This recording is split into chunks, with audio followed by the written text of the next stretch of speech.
What if the most important parts of ancient cities were never built above ground? What if everything we see today is only half the story? Because beneath some of the greatest civilizations in history, there are entire hidden worlds, massive underground cities, tunnels, and chambers designed with a purpose we're still trying to understand. Before we go deeper, stay with the journey and subscribe, because what you're about to uncover may completely change how you see ancient history. Because this isn't just about ruins. This is about survival. Let's begin beneath Cappadocia. From above, it looks like a beautiful landscape, rock formations, carved homes, ancient settlements. But below it lies something extraordinary. The Derinkuyu Underground City, a massive underground network stretching multiple levels deep into the earth. This isn't a cave. It's a city with living spaces, storage rooms, wells, ventilation shafts, even areas for animals. At its peak, it could support up to 20,000 people. Think about that.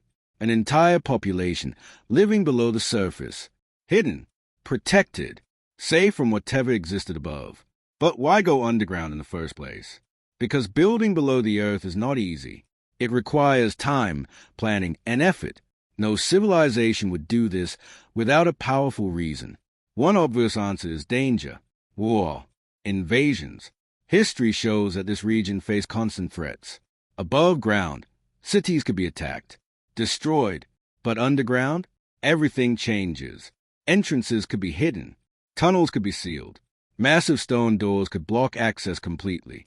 An entire city could disappear without leaving a trace. But survival is only part of the story, because when you look closer, you realize something even more impressive. This wasn't just a hiding place. It was a system. Ventilation shafts brought fresh air deep underground. Wells provided water, some accessible only from inside, preventing poisoning. Food storage allowed long-term survival.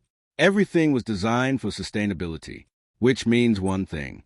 They didn't just plan to hide for a short time. They planned to stay. And that changes everything. Because now, this isn't just a reaction to danger. It's preparation. Preparation for something that could last. And this idea doesn't stop in one place. Across the world, similar underground structures appear. In Rome, the Roman catacombs stretch for kilometers beneath the city. In ancient Egypt, hidden voids inside the Great Pyramid of Giza suggest there's more below than we can see. Different civilizations, different times. Same idea. Build below, hide below, survive below, which raises the first major question of this journey. What were they preparing for? Because in the next part, we go deeper into the design and uncover how these underground worlds were built to support life in ways that feel far ahead of their time. Stay with the story, because what lies beneath was never random. What if these underground worlds were not just built to hide people, but to keep them alive for as long as necessary? Because when we look deeper into these ancient underground cities, something incredible becomes clear. These were not temporary shelters. They were fully engineered survival systems. Before we go further, stay with the journey and subscribe, because what you're about to discover may completely change how you see ancient intelligence. Because now, we are no longer asking why they went underground. We are asking how they survived there. Let's return beneath Cappadocia, inside Derinkuyu Underground City. At first, it feels like a maze. Narrow tunnels, hidden passages, multiple levels. But the deeper you explore, the more you realize something important. Every detail has a purpose. Take the ventilation system. Deep vertical shafts were carved through the rock, some reaching over 50 meters. These weren't random holes. They were precisely placed to circulate fresh air throughout the entire city. Even the lowest levels could breathe, without electricity. Without modern tools, ancient builders created a natural airflow system that could support thousands of people. That alone is extraordinary. But survival requires more than air. It requires water. Inside the city, wells were carved deep into underground water sources. And here's what makes them even more impressive. Some wells were only accessible from within the city, which means even if enemies found the entrance, they couldn't poison the water. This wasn't just engineering. This was strategy. Now think about food. Large storage rooms were built to preserve supplies for long periods. Grain, dried food, essential resources, all protected from the outside world, which means people weren't just hiding for days. They were prepared to stay for weeks, even months. And then there's movement. The tunnels are narrow by design. In many places, only one person can pass at a time. At first, it seems inconvenient. But in reality, it's brilliant. Because narrow tunnels control movement. They slow down anyone unfamiliar with the layout. And they make defense easier. One person can hold a position. An entire group can be stopped. And then come the massive circular stone doors. Heavy, solid, placed at key points throughout the city. These doors could be rolled into place from the inside. Once closed, entire sections were sealed, completely cut off, an invisible fortress beneath the ground. And this level of design tells us something powerful. These people were not reacting to danger in the moment. They were preparing for it in advance, planning for worst-case scenarios, designing systems that could function independently from the surface world. And this idea appears again in other civilizations. In the Roman catacombs beneath Rome, tunnels stretch for kilometers, offering hidden movement and protection. In Egypt, the internal design of the Great Pyramid of Giza shows precision, hidden spaces, and controlled access. Different regions, different cultures, same principle. Build systems that can survive even when the surface cannot, which leads to a deeper realization. These underground worlds were not just about safety. They were about continuity, a way to ensure that life, knowledge, and civilization itself could continue, no matter what happened above. And that raises a bigger question. If these systems were designed so carefully, were they meant to be used together? Because in the next part, we explore something even more incredible, the possibility that these underground worlds were connected, forming a hidden network beneath entire regions. Stay with the story, because what lies beneath may be far bigger than we imagined. What if these underground cities were never meant to stand alone? What if they were part of something much bigger? A hidden network beneath the surface? Because the deeper we investigate, the more one idea begins to take shape. These were not isolated systems. They may have been connected. Before we go further, stay with the journey and subscribe, because what you're about to uncover could completely change how we understand ancient civilizations. Because now, we are no longer looking at a single underground city. We are looking at a hidden world. Let's return once again to Cappadocia. Hey, underground cities like Derinkuyu Underground City and Cappadocia Underground City exist just a few kilometers apart. But here's where it gets interesting. There's evidence suggesting that these cities may have been connected through underground tunnels, long, narrow passageways carved deep into the earth. If true, this would mean people could move between entire cities without ever coming to the surface. Think about that. A hidden transportation system, invisible, protected, silent, a world beneath the world. And suddenly, everything changes. Because now, these underground cities are no longer just shelters. They are nodes, parts of a larger system. But this idea doesn't stop in one region. Across parts of Germany and Austria, mysterious underground tunnels known as Erdstall have been discovered. These are not natural caves. They are man-made, narrow, winding passages, often too tight to walk through, sometimes leading to small hidden chambers. Their purpose is still debated, but their existence tells us something important. Ancient people across different regions were building underground pathways, not just spaces, but connections. Now shift your focus to Peru. Beneath ancient sites, there are reports of long underground tunnels stretching far beyond what has been fully explored. Local traditions even speak of hidden routes connecting distant locations beneath the land. While not all of these claims are fully confirmed, the pattern is hard to ignore. Different civilizations. Same idea. Build below. Connect below. Move below. Because if the surface world becomes dangerous, the underground becomes freedom. A place where people can travel safely, communicate secretly, relocate without being seen. And if that's true, then what we've discovered so far may only be a small part of something much larger. Because many of these tunnels remain unexplored. Collapsed sections block entire pathways. Unknown chambers remain sealed. And in many places, modern cities now sit directly above ancient underground systems. Which means right now, beneath our feet, there could be entire hidden networks still waiting to be discovered. Unseen, untouched, unknown. And that leads to one powerful thought. What if these underground worlds were not just built for survival, but for long-term continuity, a backup system for civilization itself?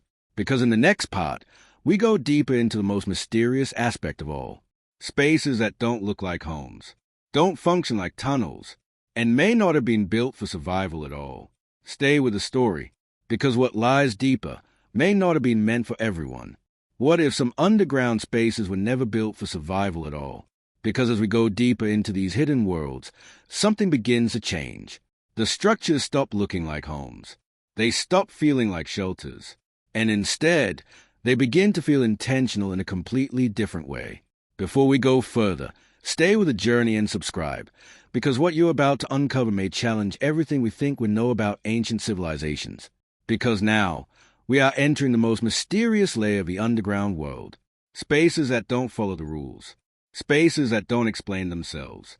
Let's begin beneath Malta, inside one of the strangest underground structures ever discovered, the House Saflieni Hypogeum. Unlike underground cities, this is not a place of living. There are no kitchens, no storage rooms, no signs of daily life. Instead, what we find are carefully carved chambers, smooth walls, perfect symmetry, multiple levels. And then something even more unusual happens. Sound behaves differently here. Certain tones echo through the structure with incredible clarity. Even a whisper can travel across the chamber. It's as if the entire space was designed to amplify sound. But why? Some believe it was used for rituals, chanting, ceremonies where sound played a central role. Others believe it was meant to create an experience, a controlled environment that affected how people felt. A place designed not just physically, but psychologically. And this idea changes everything. Because now, we are no longer looking at underground spaces as functional structures. We are looking at them as designed experiences. Now return again to Cappadocia, deep inside Derinkuyu Underground City. Hidden within the deeper levels, there are chambers that feel completely out of place. They are isolated, hard to reach, disconnected from living areas. No signs of storage, no evidence of daily activity. Just empty, carefully carved space. And that emptiness feels intentional, because carving into rock takes effort. No one creates a chamber like this without a reason. Now think about the pattern we've seen so far. Advanced engineering, hidden networks, controlled movement, and then mysterious chambers with no clear purpose. It's almost as if different layers of these underground worlds serve different functions. Upper levels for living, middle levels for movement and defense, and deeper levels for something else, something restricted, something not meant for everyone.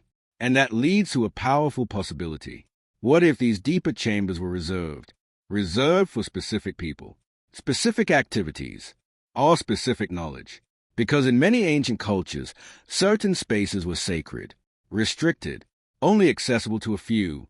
And if that idea extended underground, then these hidden chambers may have been the most important parts of all. Not because of what they contained, but because of what happened inside them. Which brings us to the final and biggest question.